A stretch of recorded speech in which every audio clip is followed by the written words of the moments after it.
Would love to be able to introduce Scott this morning to the group. And as executive director of the Virginia School Consortium for Learning, it's really exciting to have Scott back with us in Virginia. Scott is actually a native Virginian and attended schools in Virginia, is a graduate of William and Mary, but has become a national and international leader in the work to integrate technologies into schools, going back more than a decade, more than 2 decades at this point. A proud graduate, Scott says.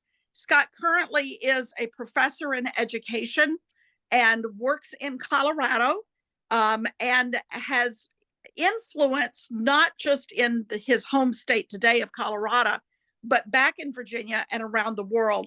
He's been recognized by ISTE as a top leader in the field of instructional technologies and learning technologies. He's a published author, has worked intensively with digital technology integration.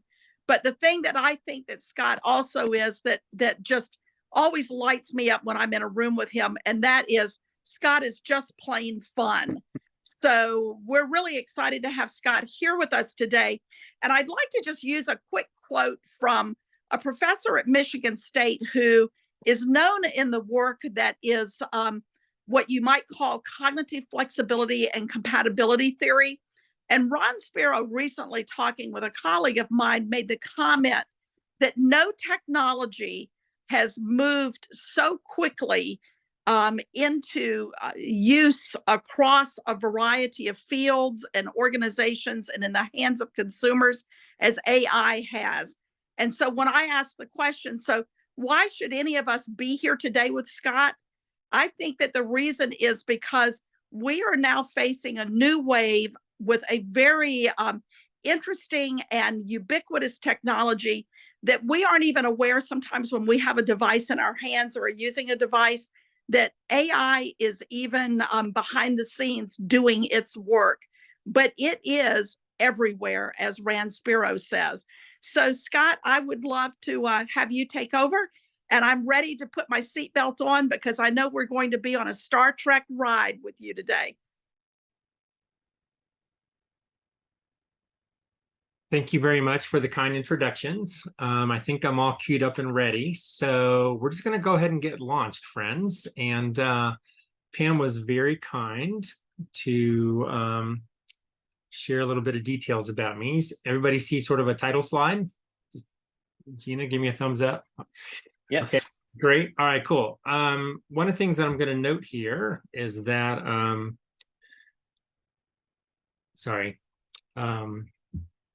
everything that I share with you today is at this web address. And so if Rod or somebody would just keep throwing that into the chat area for people, it's just bit.ly/2023 Vassal capital letters 01. And I will drop that in as well next time I stop sharing my screen. I think the one thing that Pam did mention, which I'll just note here real quick, is that I'm the founding director of a center called CASTLE, not the CASTLE that most of you all know, which is the Social Emotional Learning CASTLE, but the School Technology Leadership CASTLE. And CASTLE is the first and only university center dedicated to the technology needs of school administrators. And we've been around since 2005. So just want to let you know that. Although Pam invited me to talk about AI today, I'm just going to say up front that I am not an expert in AI, and I'm not sure that anyone in education is, and we will talk more about that later. But we're going to start by throwing you all into some quick discussion rooms just to introduce yourselves real quick. This is an interactive conversation today in small groups as well. And just introduce yourselves very quickly and talk about maybe what you already know about AI and what questions do you have about AI with each other. And so we'll throw you in those rooms real quick. Okay, I think we're all back. So we're just going to roll through again. I'm going to share my screen again. I have my blank ChatGPT screen open for later. I think it's really important for us to define some terms. So I don't want to go too slow here, but I think it's important and useful to sort of understand how we got to where we are today and seeing how this stuff has progressed over time. So if it seems to some of you, tech nerds like me, that we're starting real basic, bear with me. I'll connect it all before we're done, I promise. And so term number one is software. And software is basically that set of instructions that we give computers to tell them what to do. It's very recipe-like. We follow the steps to get a result. It's very much sort of a calculator analogy. You push a few keys, a certain result comes out, right? And so in the old days, we used to have to go to a command prompt and type in weird wording and codes, and then a program would start to run. And then we created visual interfaces for our computers. So now the way this works is that, you click on an icon on your laptop and your email opens up, you enter a formula in your spreadsheet and it divides the number in this cell by the number in that other cell. You push a button on your cell phone and it opens up the camera and the microphone and it starts recording video of your grandchild. When you call customer service and you get that phone tree menu, like this is all software that's operating according to pre-programmed instructions, and it can only do what the instructions tell it. It can't deviate in any way. And that's sort of, the main ways that we tend to think about computers. And then computer scientists started to recognize that computers were good at pattern recognition. And so we have this term called machine learning, right? So for example, facial recognition on your phone to help you create photo albums, right? Like here's all the photos of Gina on your phone. Do you want to make a Gina album, right? The computer can analyze lung x-rays or mammogram scans for anomalies that might be cancer. You can use it to recognize patterns and plan city bus routes for public transportation departments. The credit card company is analyzing your transactions to, automatically detect possible fraud and so on. So basically, machines have the ability to start learning and recognize patterns, and then you can create, software algorithms that tell it what to do. And then the fun stuff is that we also have sensors that allow computers and other devices. So cameras can see things, microphones can hear things. We have sensors that can smell or taste things, like detecting chemicals.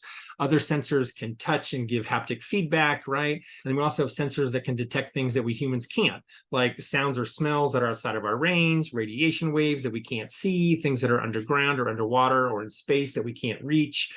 And so when you take this idea of machine learning, right, learning from data and recognizing patterns, making predictions, and we combine them with sensors, then all of a sudden we have all kinds of cool stuff pop up, like smart homes, smart roads, smart farms.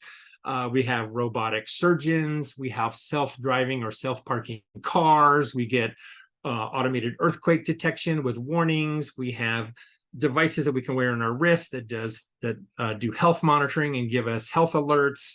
We can do real-time language translation between speakers of two different languages, right? Like this is all the stuff that can happen with machine learning, where they can see something or hear something or detect something and then act on that. And so the shift that's moving is from computers helping us do things, that's the software paradigm, to computers are starting to do things that we do, often without us.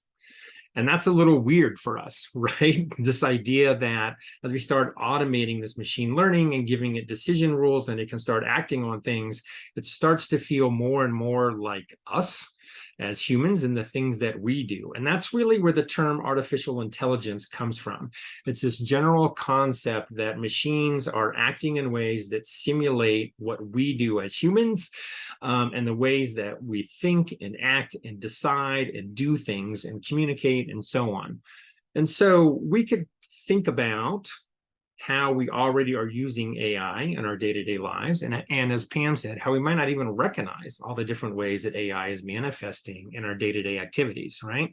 Could be really basic stuff like spelling, grammar, and syntax checking in our word processors. It could be more complicated stuff like auto-completion of sentences or checking your tone in emails. I tried to send an email yesterday and it said, I've detected that you might want to change your tone, right? Which is sort of awesome. With those creepy online ads that follow you around and recommend different products, that's also AI. When you get that suggested route in Google Maps, there's all kinds of sort of manifestations of AI in our day-to-day lives. And I invite all of you to throw other ways that you see AI in your life in the Zoom chat. That would be great. And then there's a subcategory of AI called generative AI. Generative AI is where AI starts creating things that didn't exist before, right? So it's not just making decisions based on recognizing patterns or data. It's actually making things like new music or new stories or new art, right? And we have these tools like ChatGPT and DALL-E and Journey Ed and Ava that are just making new creative works. And this is the stuff that's freaking us out, right? This is the stuff that sort of is blowing our mind right now as we start to see it. So just to give you a couple of example continuums real quick, and then we're going to go back into our small groups and talk about this for a minute. And I don't know if I have these continuums quite right, because again, I'm not an AI expert, but I think they're close, right? So for example, in the software paradigm, you would type in economy of India, and Google search would give you a list of websites that you then had to dig into further, one website at a time, right? Then machine learning is where, as you start to type in economy of India, Google search starts saying, oh, here are some websites we would like to recommend for you, right? We notice a pattern, or right? Then AI is where you start to interact and you say like, hey, I'm looking for information on the economy of India, and Google search starts reading back to you. The GDP, the gross domestic product of India is blah, blah, and it starts talking to you. Like that's the Siri modality, right? And then finally, generative AI is where you're like, hey, Google, tell me about the economy of Ireland. And Google comes back and goes, here is a 36 slide deck that summarized multiple key economic indicators for India for the past decade. And you're like, whoa, right? Like that's the continuum, right? Here's another continuum. You go into your spreadsheet, Excel or Google Sheets or whatever, you type in a formula, it adds up a row of numbers, right? The machine learning paradigm says, oh, I see that you typed in a formula to add up the items in cells A2 through M2. Would you like to do the exact same thing for the items in rows 3 through 12? You're like, oh, yes, that would be helpful. Thank you so much, right? And then AI is where you would say, hey, I got this massive school district student achievement database for the past decade. Could you just like do some data mining and find some patterns? And then generative AI would say, hey, thank you for handing me this massive student achievement database for the past decade. I have found some patterns and created a 3-page written summary report for the school board, right? Like that's the difference. And so it's that last piece that we're really sort of trying to wrap our head around right now.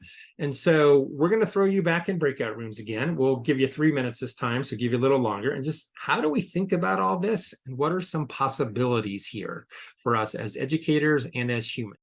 All right, cool. All right, I'm going to share my screen again. We're going to do our next phase because as Pam knows, I always have lots of stuff to share and talk about.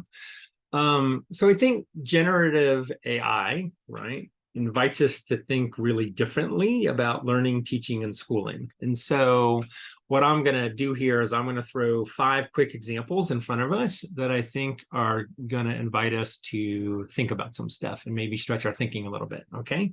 And I'm going to start with that old classic, the old PhotoMath app, if those of you remember that. So here we go. Here's PhotoMath.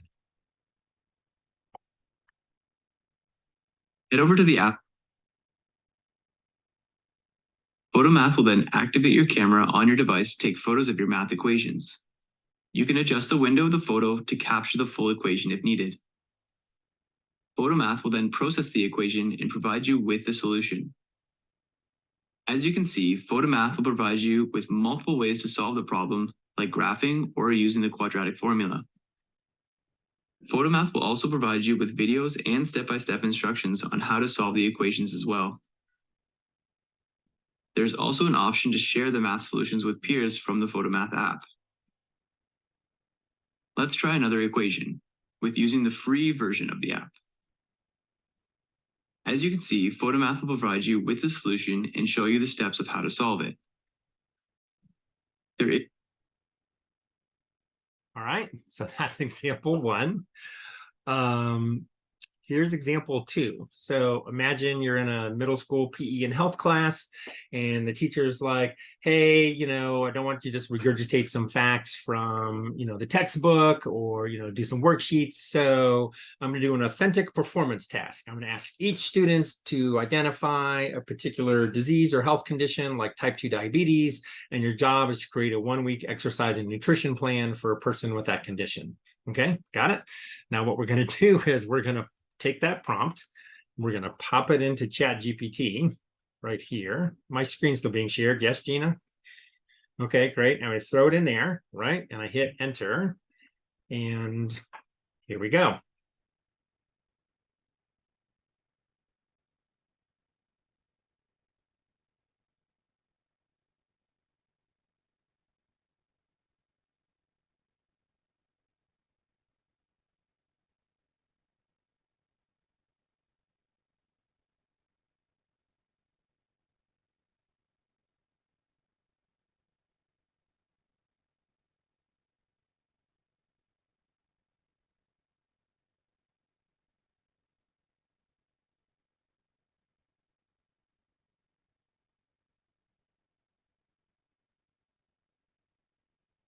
All right, now that was fast, so I'll just go through that again one more time. Right, some disclaimers up front. You should work with a healthcare professional, registered dietitian. Here's a general plan, however. Here's an exercise plan for every day: day 1, day 2, day 3, day 5, day 6, day 7, emphasizing strength and cardio and flexibility. Here's some nutrition plans, some things that you can be eating that are good for your health condition, right, including snacks and some general tips, and also things to think about, all within seconds. Okay. All right, let's do another one. High school science. We are learning about genetics, and we're going to give students a chance to explore further, and they can pursue individual inquiry projects around all the genetics learning that's happening in science class. So the ultimate goal is that you're going to write a short report, like a 5-paragraph essay, and this student says, I want to investigate the potential and the pitfalls of genetic engineering of human embryos. Okay. So throw that into ChatGPT, write a 5-paragraph essay on the potential pitfalls of genetic engineering of human embryos, and off it goes.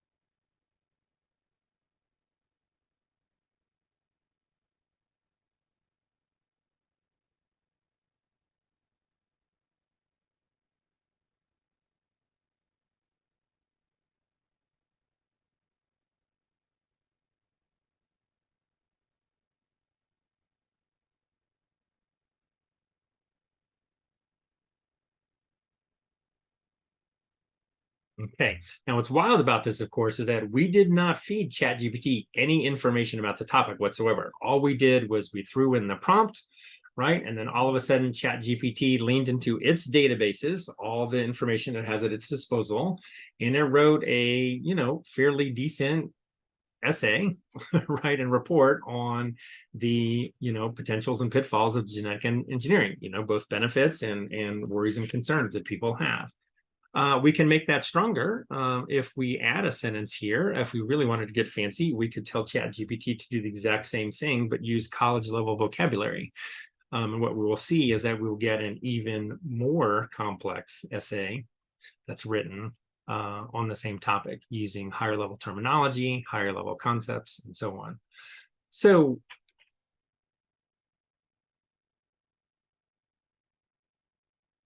what we see here is that ChatGPT has a wide variety of information available to it that it can tap into, and that means that it can do all sorts of interesting tasks. Okay, so I'm going to stop. Okay, ChatGPT stops. So I'm going to do a coding example, right? So for example, ChatGPT also works, for example, in a high school coding class, right? So you could take some code that you wrote as a student and you could feed it into ChatGPT and say, for example, find the bug in this function because it's not working right, okay? As I work on my arrays, and ChatGPT will actually analyze your code, explain to you in text terms, right, in narrative format, where the bug is and what's happening. And it can also show you some example code that will fix the problem. That's very different from sort of narrative paragraphs, which ChatGPT also has that in its capability. Okay. And then finally, the last example that I'm going to put in front of you is this is a free response question from the 2022 AP government exam. And what you see here is that you see the free response prompt, okay? There's a debate over the use of the Senate filibuster, take a position on whether it's beneficial or detrimental to policymaking in the US.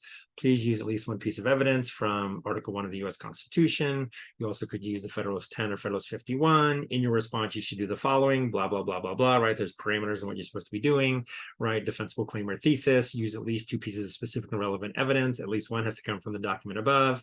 Use reasoning to, explain why your evidence supports your claim or thesis. Respond to an opposing or alternate perspective using refutation, concession, or rebuttal. Right? Like this is a long, complex free response question. And, the idea behind the AP exam is that then you should go out and do that, right? Okay, so we're going to put that in there. Whoops, hang on, my copy paste isn't working right.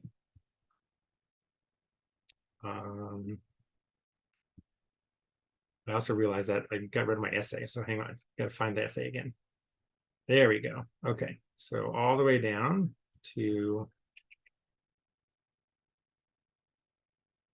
yeah, okay, we're good. All right. So I'm just going to put the prompt into ChatGPT. Here we go. And here's what it gives us. Now, again, we didn't feed in the Constitution or the Federalist Papers into ChatGPT. So, but ChatGPT can take that free response question that is considered to be an AP level rigor activity and throw up a pretty functional response.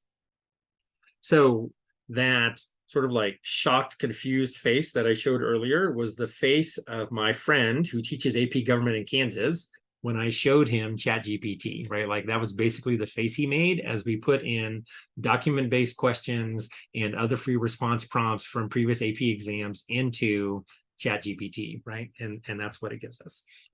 Okay, so lots of interesting things happening here. So we're going to send you back in your small breakout groups. I heard that you would like a little more time to think about stuff, so that's no worries there. And as you think about the examples that I just showed you, photo math, middle school health and wellness, high school coding, high school science project on genetic engineering, and document-based free response questions in AP government, right? Like, what are just some thoughts and reactions that you have? What are some questions and concerns that you have in your small group?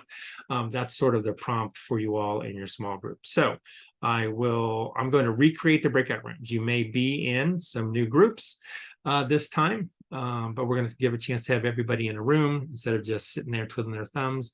And I will also give you 5 minutes this time. So rooms are being recreated. You've got 5 minutes to have a good conversation. We'll hop around and say hi. Have a good chat. Welcome back, everybody. Pam, Gina, and Rod, as I hopped around conversations, you didn't need me to run this webinar. All you needed was the collective wisdom of everybody here. There's lots of really robust understandings and conversations happening. So I'm going to talk about some potential possibilities and pitfalls. And I'm going to echo a little bit of what you all have already been talking about in your small groups, but just so we sort of recognize some of the big things that are here. For educators, we have all kinds of possibilities, right? From the perspective of a classroom teacher, these generative AI tools can help us a lot. I'm going to focus just on ChatGPT because I have easy access to that and it's easy to demonstrate right now, right? But for example, you can see a teacher saying, whew, can you just help me create a lesson plan to teach the Krebs cycle, right? And literally with that very simplistic prompt, we can go to ChatGPT and throw that in, and ChatGPT will come up with at least a skeleton, right? Basic of what we need to teach the Krebs cycle. So here it goes. So I'm going to let it generate down below. Notice what we're getting, right? Here's the objective. Here's the materials that we need, slides, 3D models, worksheets. It's about 50 minutes. We even have a timeline, right? Engaging starting questions, some teacher direct instruction, right? Step-by-step walkthroughs of things we need to learn, activities that students can do, conversation activities, conclusion, and even some potential assessment and homework, along with some extensions and modifications. So that's not all too bad for a one-sentence prompt, okay? Let's see. Another thing that ChatGPT can help us with is with multiple means of representation. So for example, we can throw the prompt into ChatGPT. Can you give me multiple resources to introduce chemical reactions to high school students, including videos, websites, simulation, games, infographics? And the idea here is that we might use these for a choice board or some directed pathways. Playlists or so on, right? Depending, different ways to differentiate. So we're going to throw that in there, ChatGPT, and off it goes. And now it starts to introduce us to various resources that are out there. These are also things that we can investigate just to make sure that they're all accurate. ChatGPT does occasionally hallucinate, as they say, and give inaccurate information. But you see that not only is it sending us to web resources, but it's also giving us ideas that we can use for infographic activities, different games, and so on. So lots of things to play with here. Okay. Another thing a teacher might ask generative AI to do and help with is to differentiate instruction. So for example, I'm going to take a complex New York Times article on the electoral college and say provide 3 different summaries, one at the 10th grade level, one at the 7th grade level, one at the 4th grade level. Okay, so I'm going to take that and paste all of that. Oh, whoops, sorry, I said electoral college. This article is on government shutdowns. Okay, so I'm going to put that into ChatGPT. I throw it in there, right? So up at the top is the prompt here. And then here's the cut and pasted New York Times article that starts here. All right. And I've asked it again for a summary at the 10th grade, 7th, and 4th grade levels so that I can differentiate within my classroom. And off ChatGPT goes.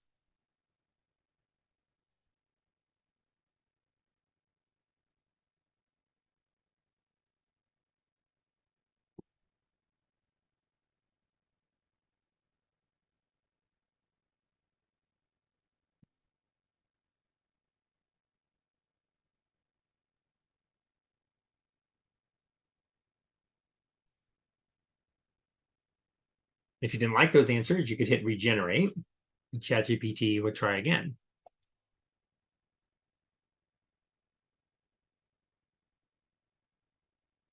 Right, so you get the idea. Some other things a teacher might ask generative AI to do. What are some different approaches to teaching the central ideas of the play A Raisin in the Sun, which is a pretty heavy, lift for students and as a teaching task. So we can, again, throw that prompt into ChatGPT and see what it gives us. So now it's helping us with some different teaching strategies as we think about what are some best ways to approach this with the students who are in my classroom.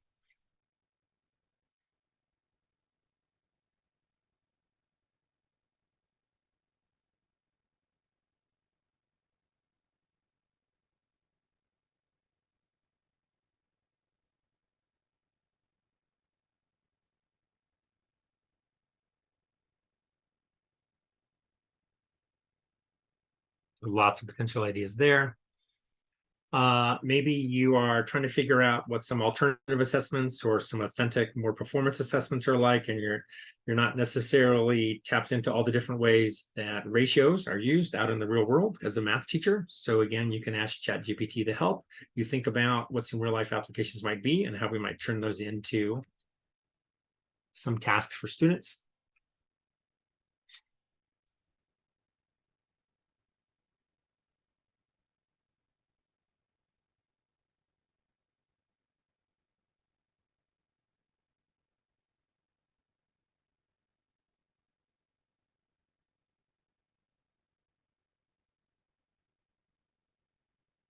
You want to be able to find something there, or maybe multiple choice boards or playlists along the way. Maybe we are trying to figure out great ways to break down complex and abstract concepts for students, like federalism, right? And how can we turn that into manageable chunks? And again, ChatGPT can help with that. So just plop that into the chat box.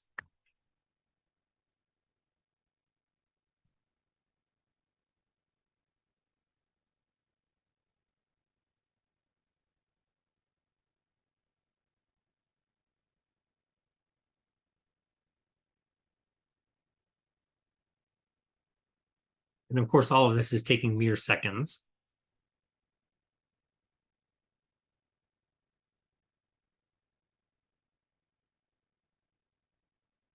And then one more teacher example here is that maybe we're trying to take the content that we're teaching and we're trying to connect it to an individual student's interest who is struggling to find a connection to our course material. And we could literally just ask, how would we teach a middle school student who loves football, for example, about connotation and denotation or about math concepts? So we'll do each of those quickly, one at a time. So here's the first one.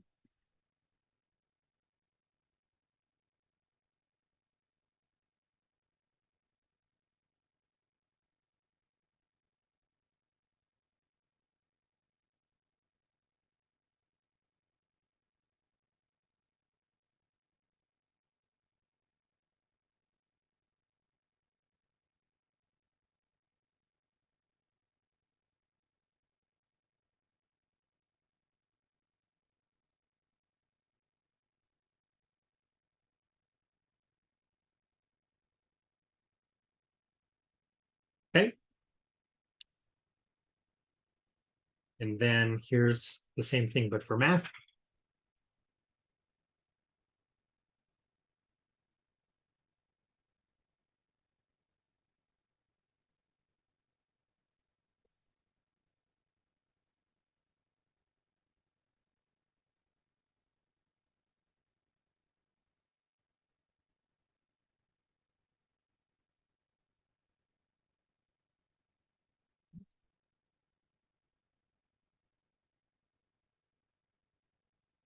Okay, and you get the idea. Okay, so let's say we have about 7 minutes left. Let's send you back into your breakout rooms just to react to those teacher possibilities that I just shared with you. And then I will do some wrap up and Gina will do some wrap up. Okay, so we're gonna have a little shorter breakout room this time. Let's call it 3 minutes just to do some little bit of sense making. And we'll see you back in a few minutes. So I think everybody's back. So I'm going to do my wrap up and then I'm going to hand things over to Gina. So I will start by just noting that we don't calculate square roots by hand anymore, right? There was a time when there was sort of this moral panic about calculators and whether or not students should even use them. And we have sort of gone through that moral panic and out the other side. And we now understand that, you know, we want students to have good conceptual understanding and some procedural fluency, but at some point we can shift to the tools that we have in front of us, right, to do the grunt work for us, because again, none of us calculate square roots or do long division by hand anymore. And so I think, you know, we still want students to know and be able to do stuff on their own. And we also want students to know and be able to do stuff with the tools that will be available to them throughout their entire life. And I think we have to just keep asking ourselves, what's the right balance between those two? And I think the calculator is a nice example. And I was in an earlier webinar a few months ago where I said that the calculator helps us do some of the grunt work of, you know, mathematical calculation. And I think the reason that ChatGPT freaks us out so much is that it looks like it's helping us take a lot of the grunt work out of writing, which we have always believed to be an inherently human task. And that's pretty wild for us, right? So how do we lean to this approach by being thoughtful, not just fearful? And the way to do that, of course, is to explore and to play and to try things out. You know, I heard multiple groups talk about, you know, the fine art of prompt crafting or prompt engineering, which is an art in and of itself. I'm a terrible prompt engineer, for example. And how might we invite students and educators to learn about and investigate and go deep on how AI is being used in various disciplines outside of schools and higher ed, right? Wouldn't it be a great class project to say, what are some different ways that scientists or historians or engineers or artists or coders or whoever are using AI to do their work? And as a class, let's identify a few different things to investigate and go further and go deeper. And how about small groups and report out on Friday? And that would be awesome. And let's be creative and see what we can find out, right? And I think we shouldn't make policy from gut fear or ignorance. We need to take the time to learn. And I think that applies to our internal policy decisions, right? Where we talk about, you know, what are we deciding to filter or not filter and who gets access and when and why, right? And I think, you know, I'm encourage you to lean into the exploration and play piece of this, not just the lock it all down because we're afraid of it piece. Things are moving fast. I think we have to approach this work with a lot of humility. I said that I'm not an AI expert, and it's amazing how many people have quickly labeled themselves as such, right? A lot of people who were really good at using Google tools, for example, all of a sudden are AI experts. And I think we just have to be very careful and thoughtful about who we're bringing in and the information that they're giving us, and approach, you know, anybody who declares themselves as an AI expert in education with some skepticism. And really embrace the people who are leaning to this as thoughtful learners and experimenters. If the scientists who build AI themselves can't always tell you how it works, I'm pretty sure that we as non-AI scientist educators are probably not there as well. There's all kinds of sort of issues that arise around ChatGPT and these other generative AI tools. The databases that they use to train them are secret. There's equity and bias concerns built into the algorithms. We want kids to give attribution to work that's not theirs. Plagiarism and AI detectors aren't working very well. This is all stuff we have to sort out, right? But ultimately, we know that humans with machines are more powerful than humans or machines. And so let's avoid the false binary. We've learned this lesson over and over again throughout history. And so we can't just sort of lock it all away and pretend it doesn't exist and use, concerns around plagiarism and cheating to deny our students access to sort of the tools that will be available to them, like the calculator, for the rest of their lives. And I think I'm just going to close with this statement, which is that AI is currently the worst it will ever be, which means that it's only going to get better and more useful from this point on. Once again, I'm going to throw this web address in our chat. Thanks for spending some time with me today. I'm going to hand things over to Gina. Be well. Please stay in touch. Scott, thank you so much. And thank you for everyone who was able to join today. This session has been recorded, so you will have a link to that recording. We will also post that link make sure that that's in our YouTube channel for the Commonwealth Learning Partnership. And we'll make sure that you have all that information. By signing up for today, you're already registered for 2 more sessions this particular time of the year. So in October 24th, there will be a session at 9 o'clock. And our presenter is sponsored by Virginia Learns, and that's Robert Nomberg, who's the president of that particular organization. Nick Anderson will be our guest from CarMax. And so very fabulous opportunity to think with and hear from someone who's very familiar with AI in the business world. I just haven't had enough coffee. I'm just going to have to tell you. I need a little bit more coffee. In November, there's a session sponsored by VASCD, and we're going to feature Richard Collada, who's very familiar with AI in education and has spoken and presented quite often with national groups and specifically the National Superintendents Association. So thank you again, Scott. Fabulous situations that were discussed and ideas and questions in those breakout rooms. Really, very, very helpful to be able to engage with educators across Virginia and maybe elsewhere. We're not sure who all's registered, but very promising days ahead. And I will always say, for Virginia, our students are in good hands, and we thank you so much, educator, for everything that you do for our students. So take care and be well. Thank you. Thanks, everybody. Stay in touch.